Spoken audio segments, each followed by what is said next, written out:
genuinely embarrassed showing video of these scraggly little tomato plants I got here. Like, I can do better than that. This is supposed to be a gardening channel. Why do my tomatoes look like that, huh? Well, my garden back home is quite cool, quite lush and fluffy and big. But even there, I do weird stuff because I don't dump chemicals and stuff into the ground. I just keep trying to find all of the like natural, organic, you know, kind of non-dependent on any manufacturer or chemical distillery of any kind to do this stuff. I'm just going natural, going all natural, right? So it's really like a big experiment to me, kind of a big playground, because, you know, with these potted tomatoes, there isn't really a good spot around here for them. I had them in this spot over here where I showed them, but for like a few weeks I kept meaning to move them just a little further down the way where they could get sun easier, but I just kept not doing it. But I kept thinking of it, kept just not doing it, and that right there is what this particular experiment with these potted tomatoes is all about. I'm trying to learn to listen to the plants telling me what they need. I'm trying to learn that.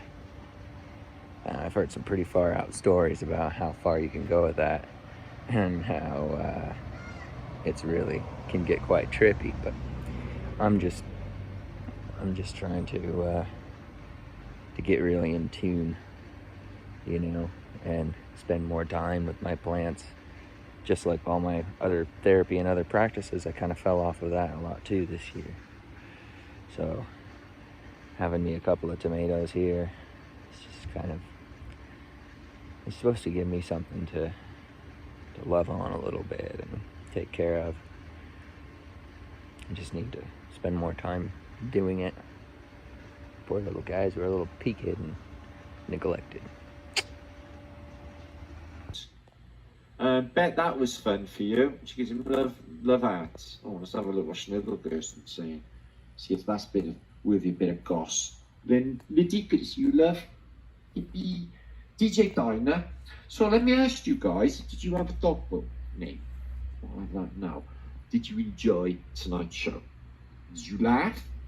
Did you have a nice warm fuzzy feeling in your belly when we hit life's truths about us being one big happy family? Fuck it all and being real. Because when you get down to the nitty gritty of it all, guys, you know, humanity's in big fucking trouble, you know, and it's only us that's going to help us, you know, nobody's going to step in here, guys, okay? We have to become all powerful. We have to know, believe in ourselves, that we can do this, okay? The prize is there in my prize.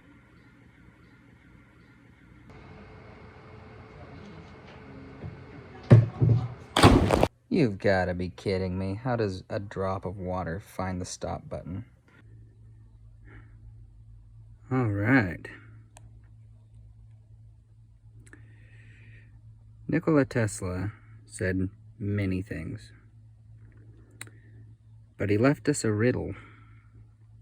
And what he said was, if you can understand the significance of 3, 6, 9, you will understand the universe. So here we go. So, here we go again. Now, either people haven't been watching my video about 5D consciousness, or YouTube just thinks it's funny to leave the views at 33 because of all the symbolic and scary connotations that has. That's a bit of a conspiracy theory. So I'm just going to operate on the assumption that people don't want to watch that one because it sounds and looks scary. Well, it is, but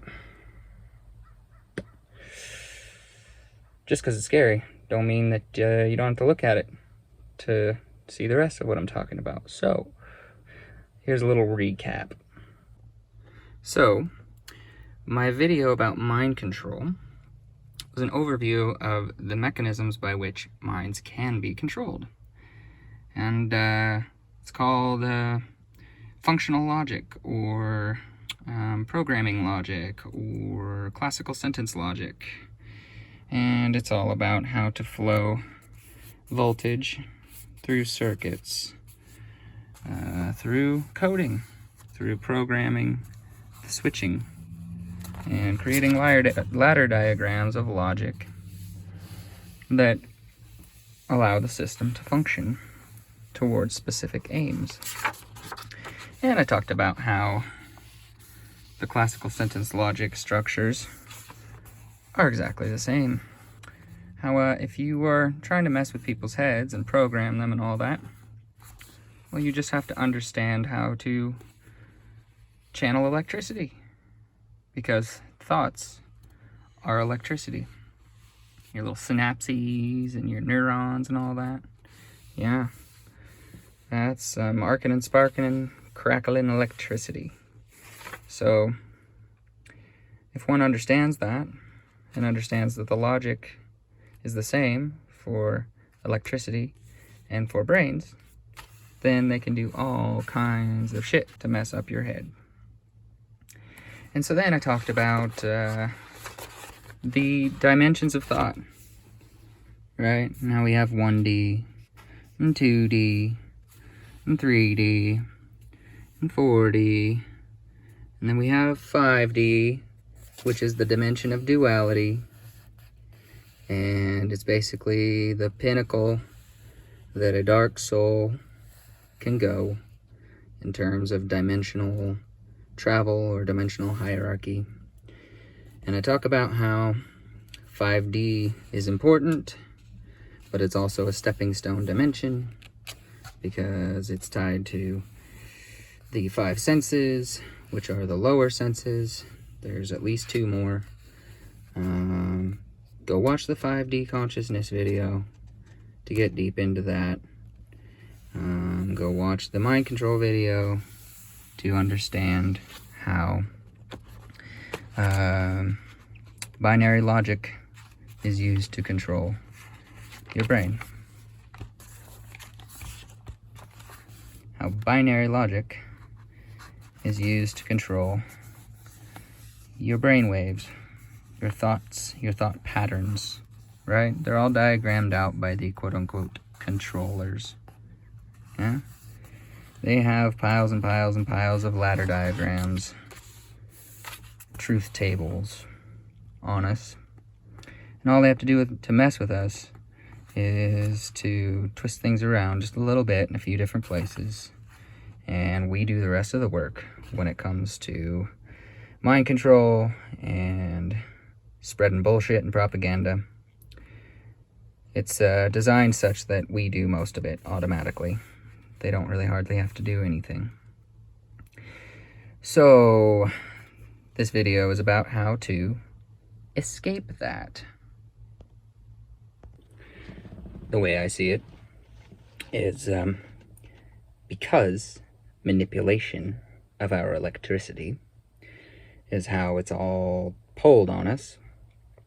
It's how it's all done. Stands to reason that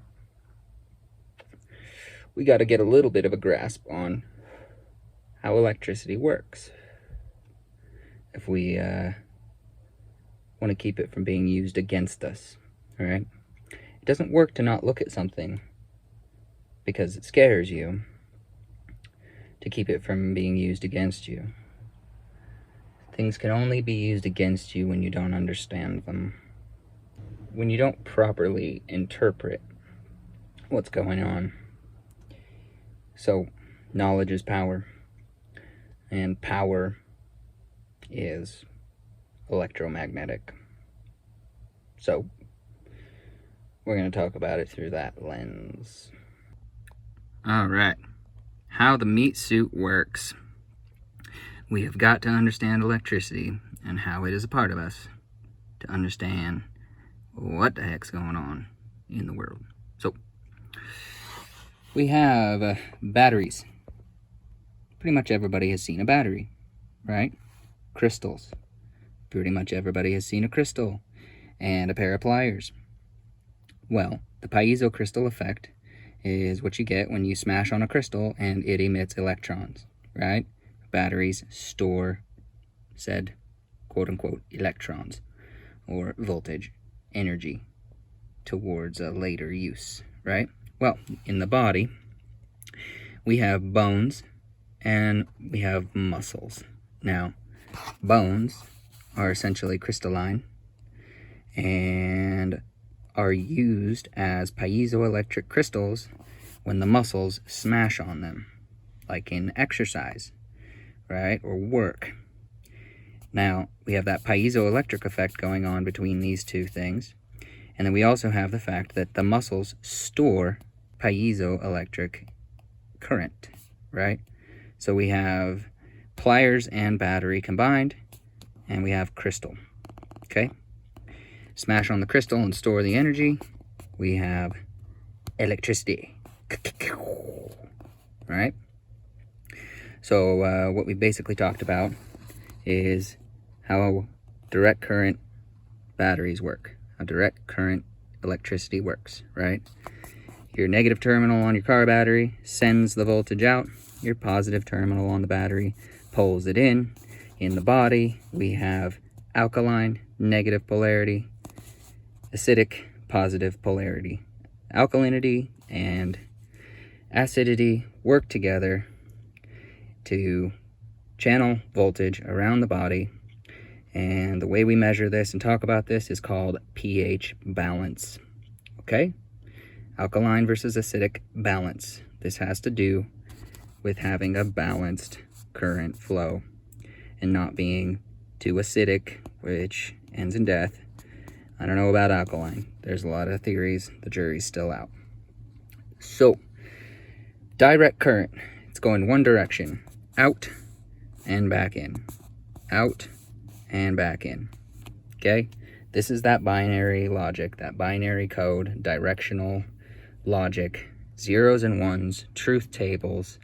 You got your positive and your negative, your good, your bad, your, up versus down, left versus right. It's all polarity based, right? This whole mindset is rooted in polarity. So, what are some symbols that we're familiar with that describe the fact of polarity in the world? Well, let's just go hard here, all right?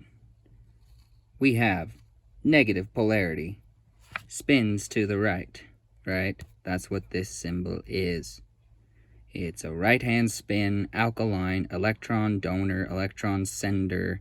It sends voltage, right?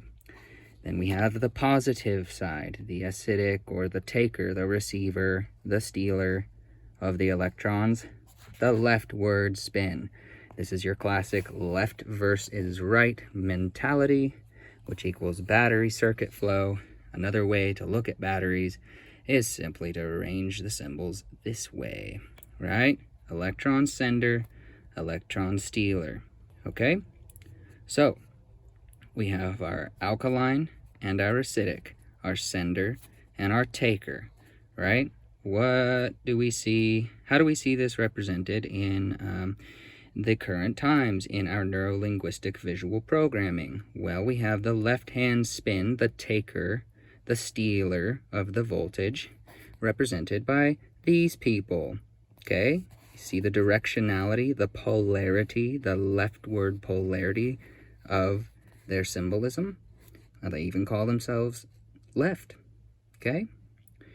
So, basically, this dielectric, or this direct current circuit flow of the controllers that everybody's talking about, the paradigm, looks like this. Okay?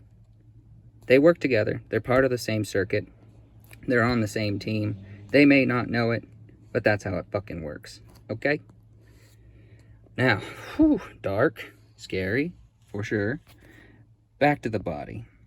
We've got our muscles, plus our bones, plus, that's the best I could do to represent the nervous system, right?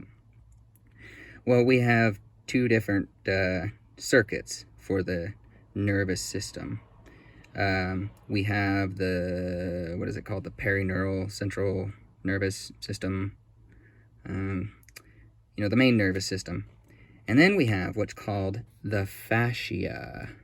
And the fascia is a thin sheath of what essentially are fiber optics cables wrapped around every muscle and every organ. Right? So the fascia is heavily responsible for moving current around the body. Okay? It's a fiber optic network. Well, what do those three things combined look like in symbolism that we may have seen around? That would be the fasces, right? Got your bone, got your muscle, got your fasces, your fascia, that is, right? Now, this is a specific way of representing it, and it has to do with a lot of domination and all of that kind of stuff, authoritarian crap. Well, yeah, because it's this understanding used against people, okay? Simple as that. Dark, perhaps. Did you get any feelings about that? I used to. I don't anymore, because I cracked the programming. It's just polarity. It's just polarities played against each other, all towards a singular aim. And that's what everybody's talking about. Two wings of the same bird and all that, right? Well, why are these symbols scary? It's because they've been tied to a bunch of atrocities. And it's because they want us to be afraid of them. They don't want us to be able to look at these, or else we'll start to figure out how the heck polarity and direct current works. And then we won't fit in their little circuitry anymore. Right? They can't have that. If the battery or the machine or whatever it is that's plugged into that circuit won't do the job, man, you pitch that shit in the dumpster and you get a new one, right? So, that's what we're up against. We have to be able to look at the things that scare us, or we won't be able to sort them out, and they'll always be used against us. So where's the light? Where's the happy? Where's the healthy? You know, this is all binary logic, binary code. This is all zeros and ones and on and off and yes and no and good and evil. And how are we supposed to choose what's right if this is all rigged against us? How are we supposed to know, right? Because it seems like every time we have something figured out, we turn around and something gets thrown in our face that completely blows that out of the water, and then we're left confused again. Every time we go down these rabbit holes, we just hit walls and get reset back to where we started. Some of us. Maybe some don't go deep enough for that. Give it a shot. I dare ya. So, dun, dun, dun, dun, dun, dun, dun. Ah! How do we get out? If these ancient symbols represent polarities, and we don't want to be bipolar anymore, what do we turn to? Where do we look? Well, the ancients did us a favor on that too, because they gave us this, which is this. All right? The clover. And clovers have very, very special meaning and very special properties. Check it out. So we have Trifolium pratense, red clover, and Trifolium repens, white clover.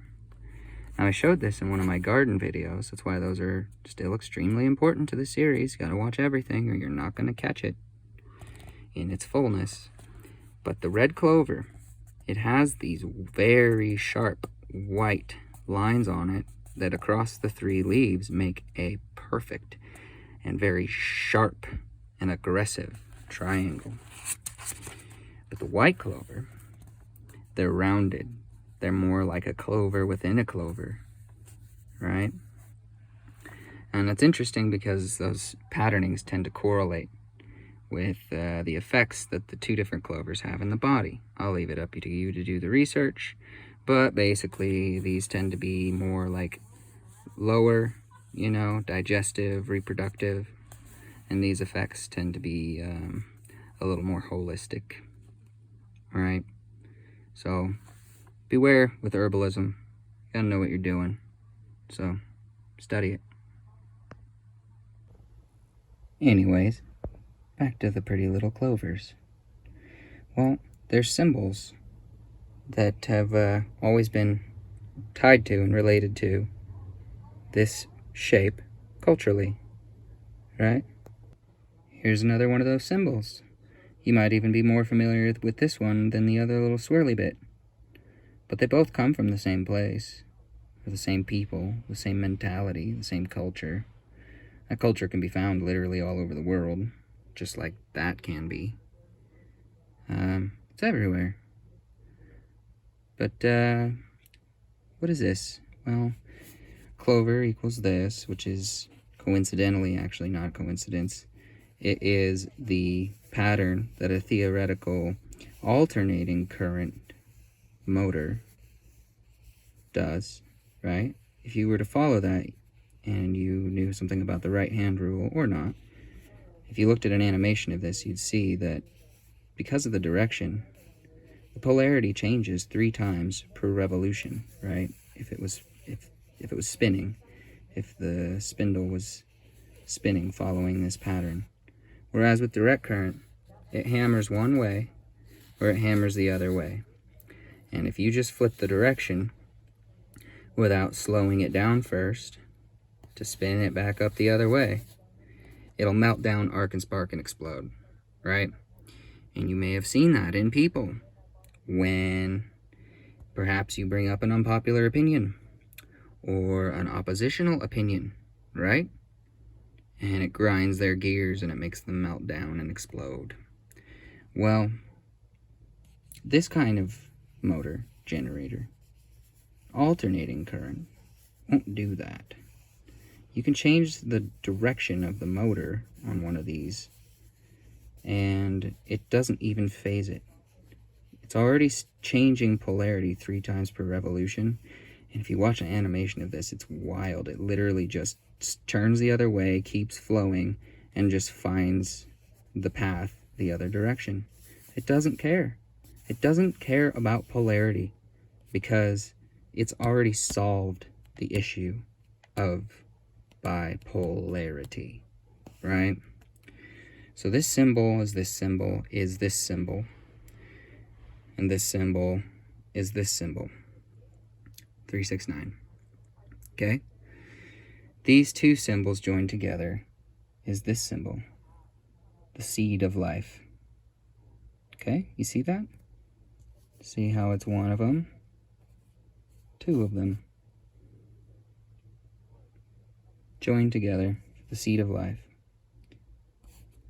Which, another way of drawing that symbol is this symbol. A lot of people are freaked out by this symbol, and that's just because they don't understand it. Both of these symbols are the same-ish. Here's the thing. This is the reality. This is conceptual. Okay?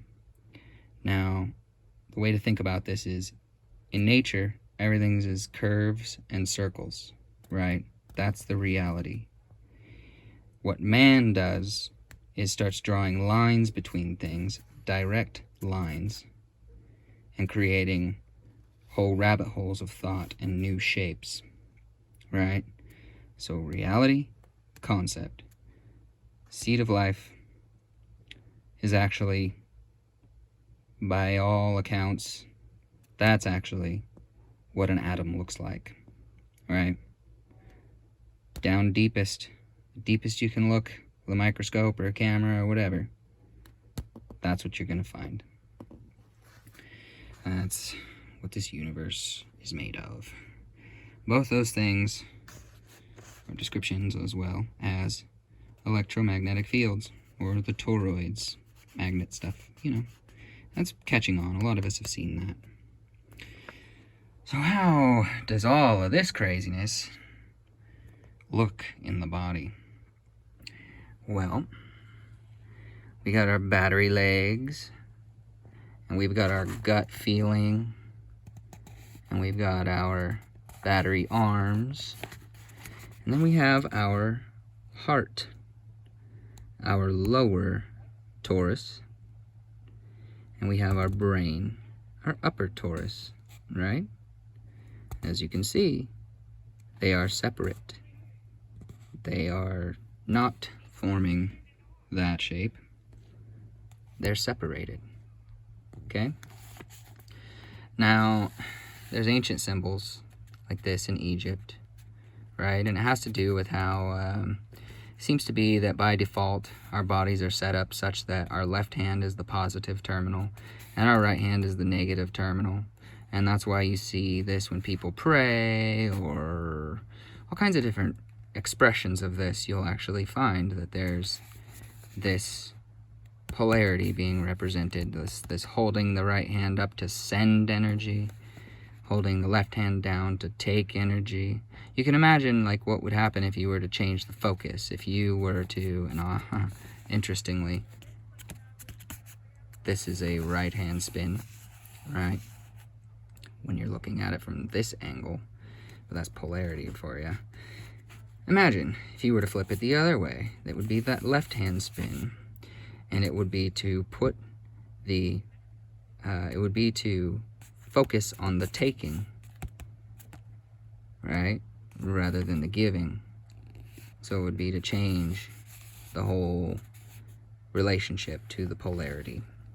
So anyway, what you end up having in direct current people is current flow, right? If people get together and they're in alignment, they flow together, and they can be put together within structures, within ladder diagrams of programming to channel all of that voltage, all that potential to do work towards some specific aim, right? You can build pyramids out of people.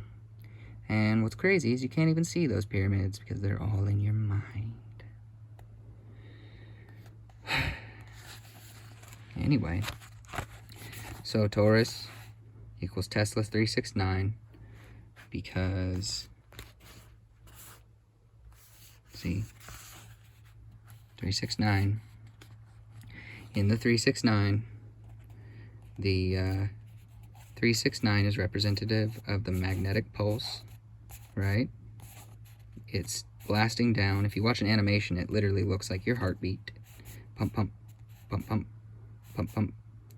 And the polarity changes in a really interesting, cool way, changing. And then along this circuit, you have power going this way and also power going this way. They're doing it at the same time. It's really fascinating. But anyway, this is, again, back to wiring diagrams and ladder diagrams. And see, if you're in that situation and the switch is on, your switch is on, then you're lit up. But if you're in that situation under a controller, and the controller flips your switch off, you ain't lit up anymore. So that's the hijacking of our voltage. And so basically, one way to look at what we're looking at here is this could be representative of direct current, DC, and this can be representative of alternating current, AC, right?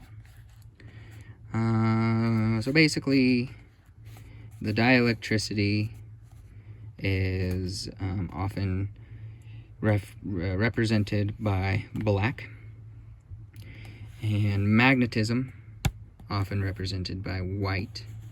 And that's supposed to be what this symbol represents, is the working together of dielectricity and magnetism to go around the wheel and manifest the material realm, right? But until you can really wrap your head around this stuff, it kind of looks like this in your brain, right? Where your left brain is very binary coded. That's a well-known and documented and talked about fact. And then also people try to debunk it, but it's true. The left brain is kind of the filter and interface between the inside and the outside world. And this is the world of the Freudian ego and all that weird shit, right? Zeros and ones, binary logic. And it's kind of cut off in our modern society from the right brain, which is a little more clover, which is a little more loving and open and interested and not polarized, right? It has the ability to kind of look at everything and not freak out and melt down. But this part of the brain is always pissed off at this part of the brain, and this part of the brain is always getting oppressed by this part of the brain, but then this part of the brain blames this part of the brain for being the oppressor, and that's how you fall into black versus white thinking that is a binary within a binary, which is dielectric versus magnetic thinking, and then everybody goes, but what is beyond that? And so they end up here, where they're not able to make sense of all of this, and so they just see this as the duality, right? And they're all pitted against each other, running around like pawns on a chessboard. And I showed a picture of that in my mind control video. If that video scared you, too bad. This one's even scarier. Here we go. There it is. Dialectics magic, right? You're a pawn on this board. You're running around in a fight between this team and this team. And you don't really know what that even means, right? Is that God? Is that the devil? I don't know. It's so confusing. What does this symbol mean, huh? Is it being used against us because we don't understand? Well, one really good description of some of this type of stuff, this Freemason stuff, is that they're always running back and forth between the East and the West, right? The West and the East. The left and the right. They're always running back and forth between this, but they never want to look north because they're afraid of what they're going to see there. They think that that is a judgmental tyrant who hates them, and they don't know if they can trust who it even is. Is that God? Is that the devil? What is it? What is all this shit? Well, remember I described that this is the problem with the fifth dimension. That when you go to the fifth dimension the wrong way, you will end up in the highest levels of abstraction and logic and duality. And it isn't just the beautiful, lovey-dovey, happy place that a lot of people say it is. Now, there's good understandings of it too, don't get me wrong. But this right here, this is the duality.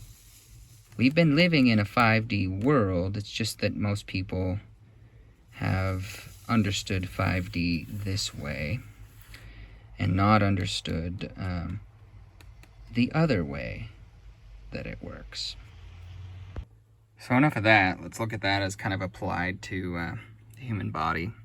Some of these hieroglyphs are just so good for understanding this stuff, man. You can get lost in that for hours. So much meaning tucked away in that image. Take a screenshot. So, within this 5D, this end of the road 5D, we're stuck. It's a war in the mind, okay? It's the attack and defense. It's the binary logic. It's everything is all out of arrangement, right? Got the left brain, which is the 10% brain, and the right brain, which is the 90% brain, and we're all disorganized and out of whack, right? Right? Like leftists think that everything is left versus right, and Democrat versus Republican, and black versus white. See that? Two wings of the same leftist bird, guys. Because then we have that duality over top of that, which is actually how the left and right brain really function and work. But if we're stuck down here, we can't even see this. Okay? So, one of the first steps is to work on seeing this, realizing that this is real and it's not a figment of the imagination like this says it is. So anyway, we basically have our binary personal computer and a quantum computer, right? Zeros and ones, analyzing every possibility, seeing it all at once in the round. Not necessarily choosing sides within these dualities and binary traps, but able to understand varying points of view, right? That's when we starting to get the brain in balance and working correctly.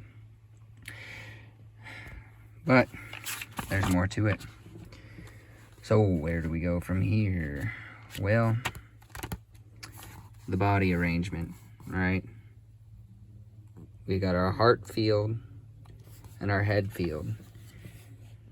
Now, how do I know that the so basically what we have in our fallen state is a situation where the heart is our magnetism and the brain is our electricity. Tesla said everything is frequency and vibration. Well, frequency is magnetism, vibration is electricity, for the sake of understanding. And so, how do we know how to find the magnetism? Well, what is frequency? It's a pulse. Where in our body is there a pulse? The heart. It's what everybody's talking about with going through the heart and the love and all that good stuff, right? They're saying, tap into the magnetism. Quiet the electric brain. Tap into the magnetism, the pulse, right? The breath of life. Okay? So, that's that whole going through the heart bit. It has to be done that way. It has to be done that way. Now, the next thing we got to look at is alternating current, because I've touched on it a little bit here, but we haven't really described its function at all. We understand, direct current thinking, which is sort of like water through pipes. It goes one direction, it's pressure mediation, all this. That stuff's still wrong, but it helps you see it. But how do you see alternating current? What's important or special or different about that? Well, here's our three-phase star connections, as referenced from one of our code books, the Uglies. It's the short version, and it's all just equations and specifications and circuitry diagrams. And so anyway, I pulled that out of there. You can find it on the internet. I've found it on the internet plenty of times. There's videos. Go watch them. It's interesting. But anyway, see that pattern again? See that concept again? All right. Well, the gist of how alternating current works is each one of these legs is one of 3 wires that carries current. And each one of these legs is 120 degrees out of phase from each other, right? So when the generator is spinning, it's creating 3 phases of electricity. And those 3 phases are represented on a sine wave type perspective this way, right? Those are your legs. It's your black wire, your red wire, and your blue wire. So everybody talks about waves and looks at them this way. But you really gotta look at waves this way. You gotta see it in your mind's eye, in the round. Right? And so what you end up with is you've got your 120 volt and your 240 volt. That's what people are familiar with in their houses.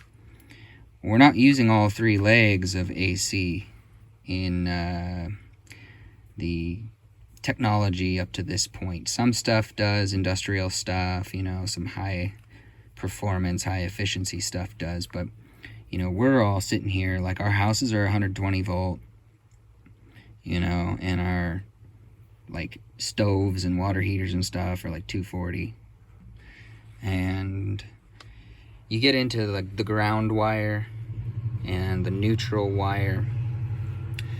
Basically the ground wire is there to attach all metal parts like the boxes and switches that are in your wall, so that if some voltage gets out of the wire and goes into those metal boxes, it can get back to the ground, back to the source through the ground wire, and it will prefer that rather than trying to go back to the ground through you and zapping your ass. So that's what the ground wire does. It's a safety thing. Ties it all together and creates a path to ground so that it makes things safe. But then what the neutral wire does is it carries the unbalanced frequencies or the leftover voltage from not efficiently using the three phases of power, right? The three legs. It makes up the difference and it creates a way to balance out the current and send it back to the source. So that's not really how the system is supposed to work. That's not really what Tesla gave us when he gave us alternating current. He gave us some keys to understanding, you know, reality and freedom. That's what he was on about. He didn't care about building technology and selling shit. He was not into it. What he was trying to do was get us to understand this right here.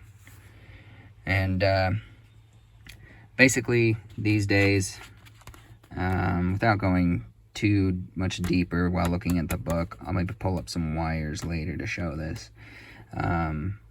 Basically, we're not using the full efficiency of three-phase alternating current, and so you have to install a neutral wire in order to balance out the system, right? And so I like to talk about the importance of installing the neutral wire within oneself, right?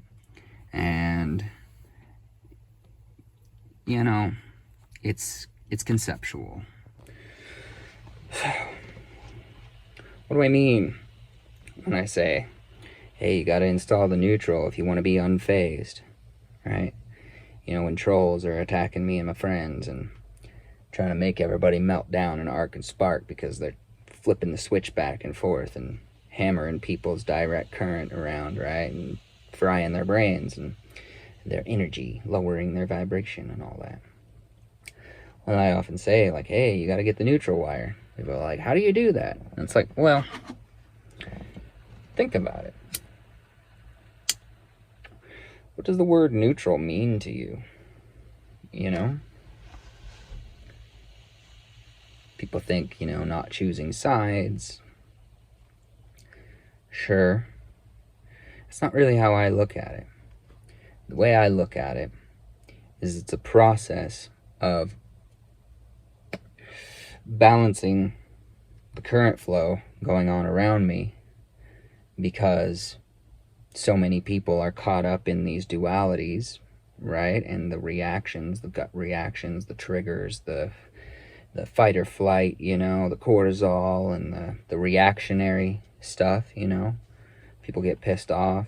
Sometimes it's not really, doesn't seem right that they're mad, and other times it's like righteous anger, but it's, you know, it's like, what do you do in that situation? I don't think that being neutral is about picking sides or not, or about not picking sides. To me, is about balancing the frequencies. right?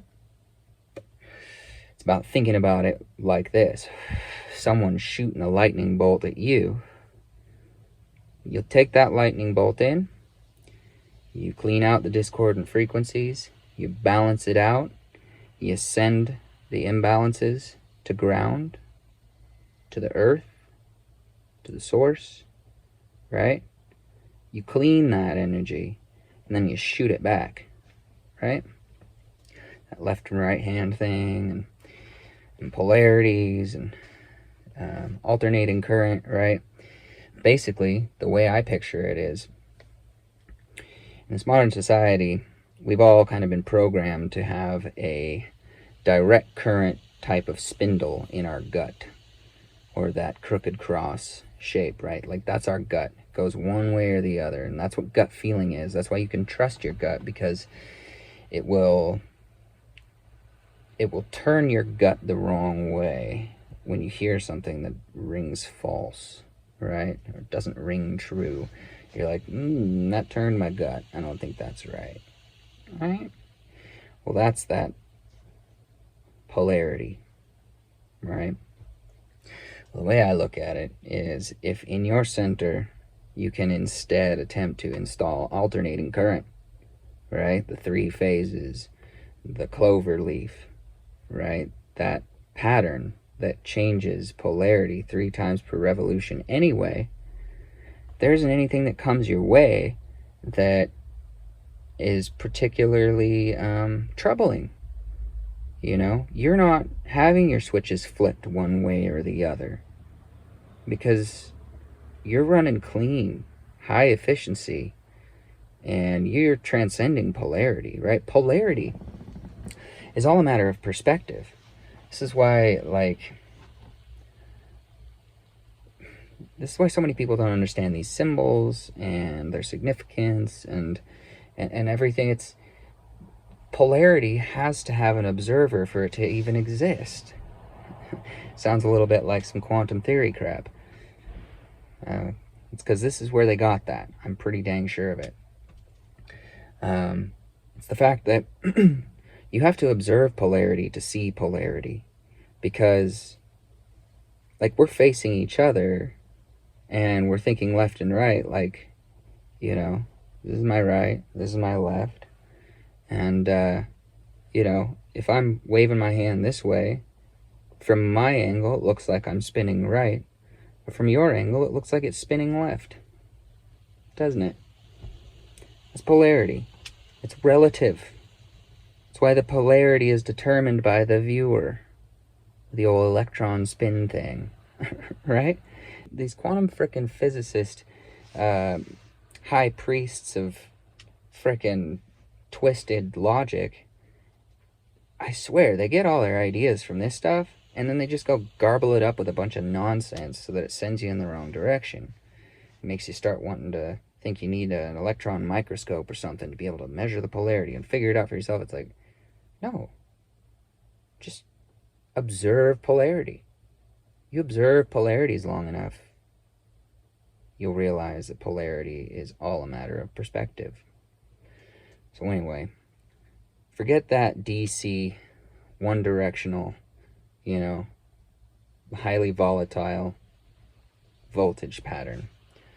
That's what I say. I say, get with the clover.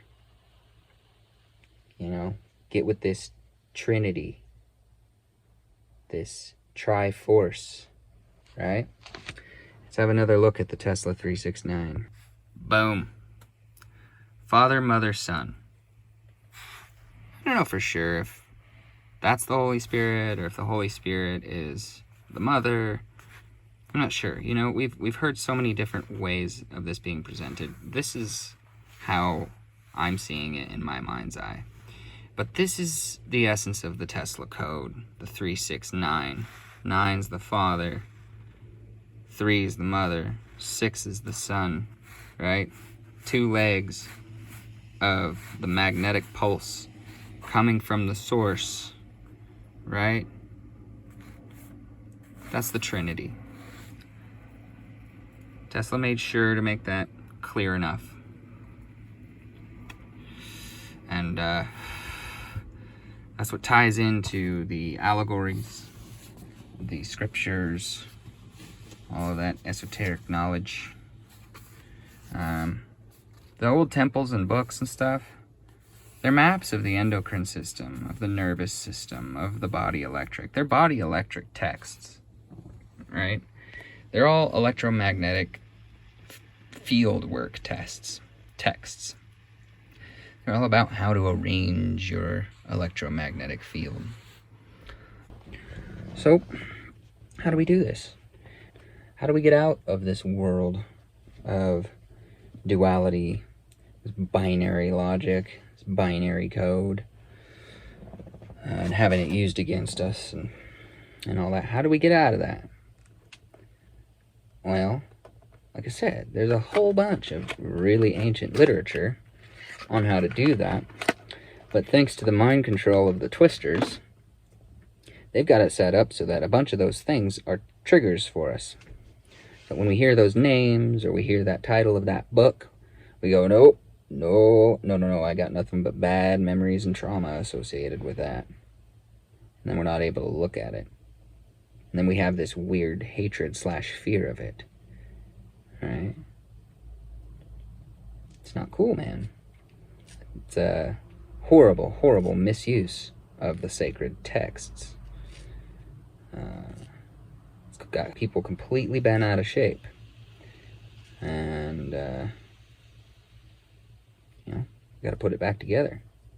Got to figure out what the allegories are about, right? So many people arguing about which one is true and which one is false and what's the real name and, is it Jesus or is it something else? No, the Catholic Church completely ruined it. They're making you worship a demon. Like, all people say all this kind of stuff, and it's like missing the forest for the trees. Okay, because there's one story in this place. There's only one story here. It's obvious the more you look at it. There's one story. Everything is just a different translation or interpretation, or in some cases, extra twisted presentation of the one story. Okay? So, this Holy Trinity is something that has specifically been bent and twisted against people by very disingenuous and evil actors, right? But it is the key to understanding. I just said it to someone earlier, that like, I'm trying to put words to that, but there's some things that you just can only understand by directly interfacing with the Holy Trinity. There's just something about it, right? The knowing comes from there, and if you don't want to look at it, everything is going to forever be confusing, right? So, I can very much relate with people's fear of or disdain for certain texts, the Bible and others. I understand. I went through some of that myself. But, the thing that kind of helped me was that from a very young age, I always saw the book, I always saw the Bible as allegory. To me, I thought the whole point of it was to imagine yourself as every single character. It seemed obvious. And then, of course, I, got ostracized by churches and treated all kinds of funky ways for years because that's how I saw it. It was like, wait a second, what are you guys teaching? Like, this is supposed to be stimulating thought, not causing fights. But what do I know? It's only supposedly the texts of my ancient ancestors that got stolen and frickin' ruined and rewritten and represented to people as a bunch of scary bullshit. I have connection to these texts.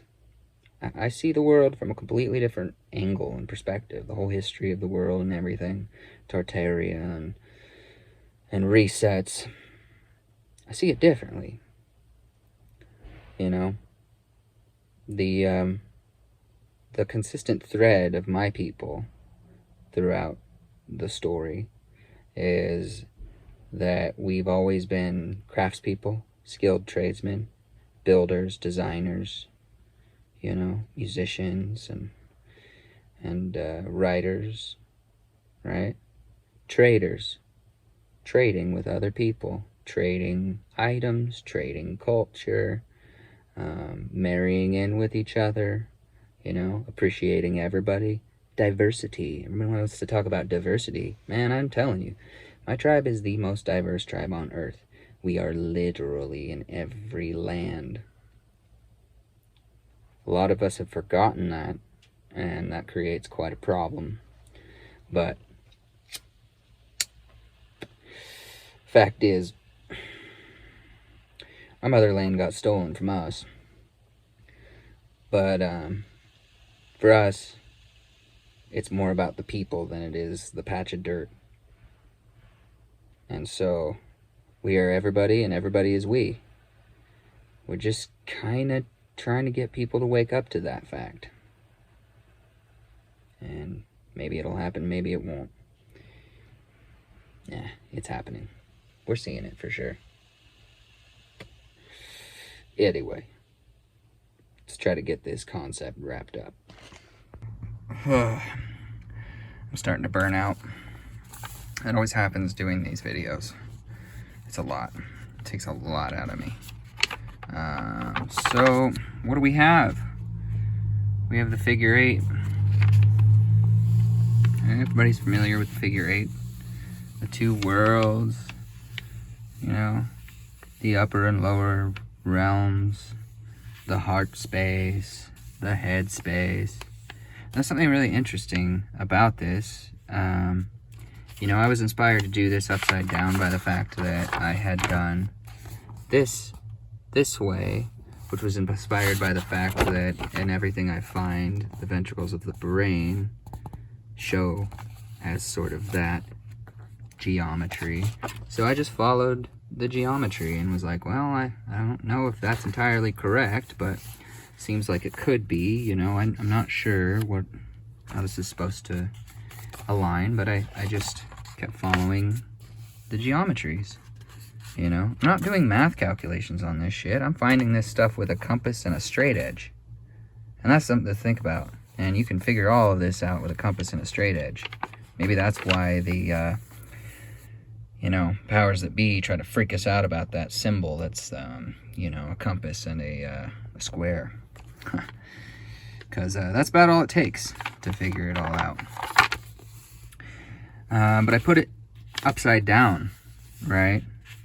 Because of just being informed by the ventricle shape, because the clover is supposed to be the heart, and, you know, all these kind of conceptual frameworks of the symbols, right? I thought, okay, upside down. And which also makes sense because this is supposed to be, you know, the middle of the toroid, right? The hyperboloid, or I need to get my terminology straight on that stuff for sure. But I've been hanging out in the binary code world a lot, trying to describe a bunch of this stuff to y'all before I move on to the magnetic world in my own life and get to a point where I just don't even want to look at the binary code crap anymore because I don't care anymore. So I'm trying to get this out so I can move on and maybe help a few people out along the way.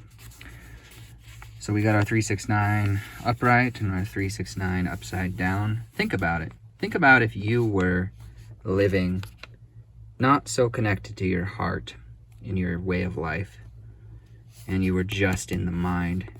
Think about how that might be an upside down world.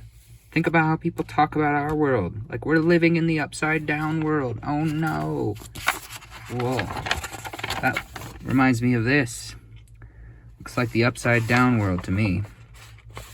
Entering the third eye space, entering the manifestation space, entering the higher dimensions of thought space, through thought alone, and not through the magnetic heart space. Right? Heart space. Heart space. Now, every now and then you'll run into a real hardcore meditator speaking about how to do it, how to meditate. And they'll talk about how You have to go to the third eye through your heart, or else you end up in a very scary, dark place full of shadows and demons and, false angels of light, right? They're just talking about that 5D duality world of the upside down conceptual brain world, right? They say you can't go there. You can't go to the third eye through thought alone, or else that's where you will end up. And then they say things like you have to go through the heart first, because if you go through the heart when you get up there, then all this different stuff, people describe it different ways, happens, and then you're in total bliss, and you're at one with everything, and it's indescribable. You can't describe it with words. Now, I believe them, okay? It's not something I have practiced as hard as I would like to practice, which is why I'm trying to set myself up to spend a lot of time in the mountains, meditating and stargazing, and laying on the ground for days and days on end, right? Falling asleep in a cave, that whole thing. Because I want to go there, right? I know about 5D and how it works that way because I did it, right? I accomplished it. I got there. I went to third eye manifestation, abstract and logic powers through thought alone. And it was really interesting and really crazy because it gave me all of this ability to manage things. But at the same time, I felt it eating me alive. So I walked away from that, and then I've been exploring the magnetism, the electricity and the magnetism in an effort to go back to that crazy, powerful, full-blown third eye space the right way. Now, I've always kind of been in the third eye space just constantly my whole life. Like, my mind's eye is very sharp, it's very visual, it's on a swivel, it's basically like I have eyes in the back of my head. And I've always been very connected to my heart. So I know that in some way I have been living to a certain degree in that unity consciousness arrangement of the upper and lower Taurus fields, right? That has tended to manifest for me somewhat automatically throughout my life, but I think it could be more intense. I think it could be stronger. I think it could be better if I really put more intention and attention into doing it the right way, right? Rather than the left way, which is to go there through thought alone, through logic and reasoning and rationale and science and math and numbers, and just figured it all out. I cracked the code. Now I'm 5D. Oh, so powerful, right? It's doable. Done it. It's the left-hand path. Fortunately, I didn't do anything bad, right? Lost a few friendships, sure, but because I've always been very connected to my heart, I didn't find myself particularly interested in exploiting the 5D consciousness, which is pretty much what that approach to the 5D is about. It's about exploitation. It's about power and control, and didn't really vibe with it so much. Checked it out, figured out how it worked, bounced. So, to try to wrap this up, what's the process? What's the actionable process? A couple of things. I talked about the neutral wire and how that's important as a first step towards figuring out how to break out of this binary coded duality world. And part of the reason I say that and I think that is because I think it's about exercising that wire, exercising that balance, right? Trying to create balance in the face of adversity. and trying to learn how to balance out the frequencies in groups of other people and friends around you, right? When stuff gets rough and gnarly, learning to balance it out. Now, one, I think, extremely actionable way to get started with that is it's just a practice. Practice this. Find somebody, pick somebody in your life, somebody that you've never met before even, just to keep it low stakes. So it's like, you know, it's not going to damage any of your close relationships while you're trying to figure this out. And you're just trying to learn how to make new friends this way, maybe. The practice is only ask questions. Make no statements. Don't have to agree or disagree with anything anybody says. They don't even expect that of you, necessarily, as long as you just keep asking questions. Ask questions, right? Be willing to sit there on your hands and biting your tongue, taking deep breaths. Sit there and let them say things that they believe that directly contradict your belief. Watch what happens. Practice that. Practice just asking questions. Let people express themselves fully to you. And stop thinking that you need to respond to everything. Just start with that. I'll talk more in future videos about the psychology of neutrality or whatever. But ultimately, I think that it's the practice of it. Practice not taking stuff personally. Let people have their beliefs and their crazy weird rants and their frickin' bullshit, and just know in your own heart and mind that it's not you, that's them. Even if they're coming at you, accusing you of a bunch of stuff, like, don't let it get under your skin. That's them arguing with themselves, essentially. And you're sitting here observing and trying to learn and trying to balance and trying to learn how to not be so reactive and dualistic and easily triggered, right? So that's it for now. I'll do a couple more shots here probably in a bit, but I gotta move inside because I'm losing the light. Hooey. Well, I'll talk more about unification of worlds in a future video. But here's just a last little picture of all that geometry I was showing reality versus conceptual thought. Right, conceptual rabbit holes. These are one and the same, essentially, but in the division of worlds, we have a hard time understanding what they're saying about each other. And so, this is interesting, because it's 6, right? We've been talking about 5D.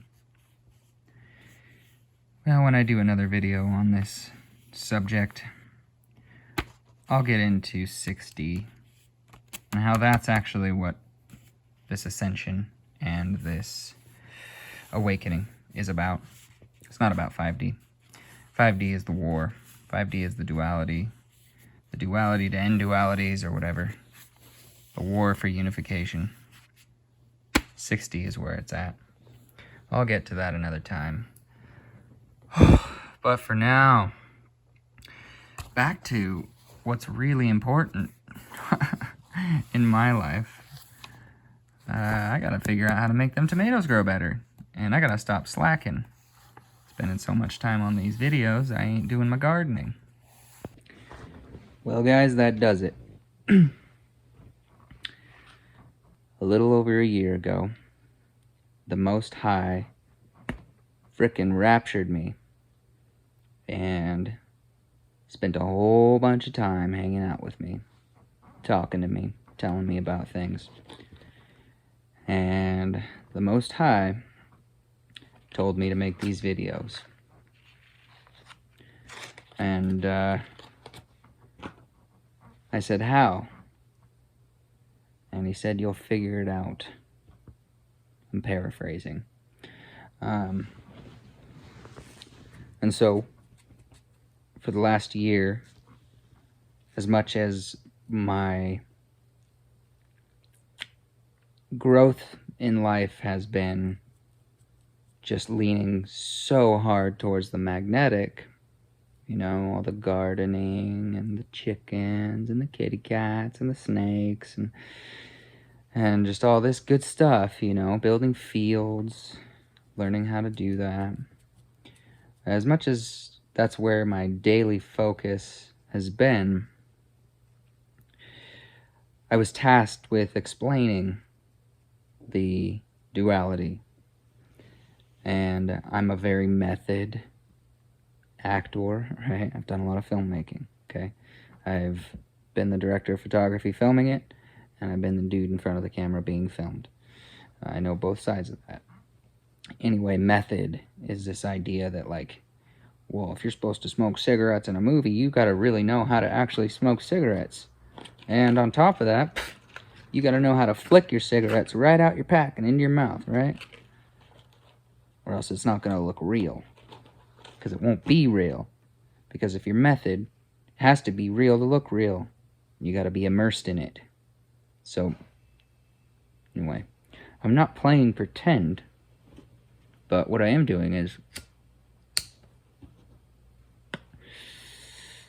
what I was tasked to do, which was spend the past year teaching on this subject in my close network, my friends and family and acquaintances, and, you know, a little bit on the internet or whatever. And that through the process of sort of re-immersing myself in dualistic thought process, even though that's not really where I wanted to be, I had already personally kind of gotten the fuck out of that. I had a mission.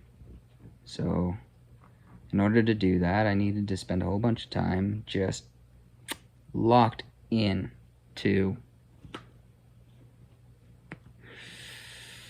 that way of thinking, that way of seeing. And now, holy shit, you guys, tonight marks what I very strongly feel in my heart is a turning point, or a final stepping stone before I step on a whole bunch more stepping stones for this chapter of my life, my experience, my studies, my expression.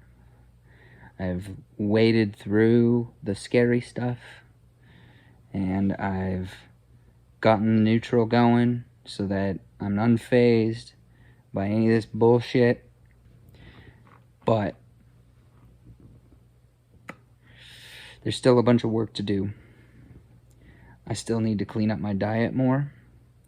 I still need to clean up my schedule more and spend more time focusing on this stuff instead of focusing on this stuff in terms of my own personal growth, instead of focusing so much on being able to articulate it so that somebody else can understand. And, you know, kicking bad habits. Gotta stop killing myself over all of this shit, over all of this turmoil. I need to learn to let go of all those stressors that make these things taste so good. And just let it be. Let myself be. But it's good. Now we're all caught up. I'm caught up. You're caught up. And I can get on with my life. And I don't have to worry so much, because now, instead of explaining stuff that I experienced in the past, I can perhaps move these videos more towards an immersive explaining the stuff that I'm currently actually living out. Because all of this has been like dredging up my entire past to try to go into all this, to try to cover this, to talk about it, you know. And I'll still have to do some more of that, because there's so many facets to this. I've had a freaking crazy life. I've lived many lifetimes worth of experience in only 30 years. So I'm 31 now, but this is a different year than all of those prior 30. So anyway, there it is. There's a taste. More to come. Got a lot more to say on the subject of the magnetism and the three-phase and all of that. Oh yeah, one last little bit. Can't believe I didn't stuff this in there somewhere else. I've got it in other videos, I'm sure, but the difference between direct current and alternating current. Direct current goes one direction through the wire, right? It's a toroid field that's stretched out through the wire in one direction. And it's full of just all the frequencies, you know, balanced, imbalanced, harmonic, discordant. It's like death metal, man. That shit'll kill you if you lick a hot wire, right? But alternating current does something completely different. Instead of that super polarized thing, it goes both directions through the wires, right? It's a stretched out torus that's literally alternating. Current goes both directions. There ain't no polarity just sucking it one way or the other. It's each leg of the wire is going back and forth. Negative, positive, negative, positive, negative, positive. It's pretty beautiful. It just totally breaks out of polarity and electron spin kind of bullshit. It transcends that at the very least, and it gets on to just a way more interesting and abstract and beautiful way of seeing the world. So, the end. Thanks for watching, you guys.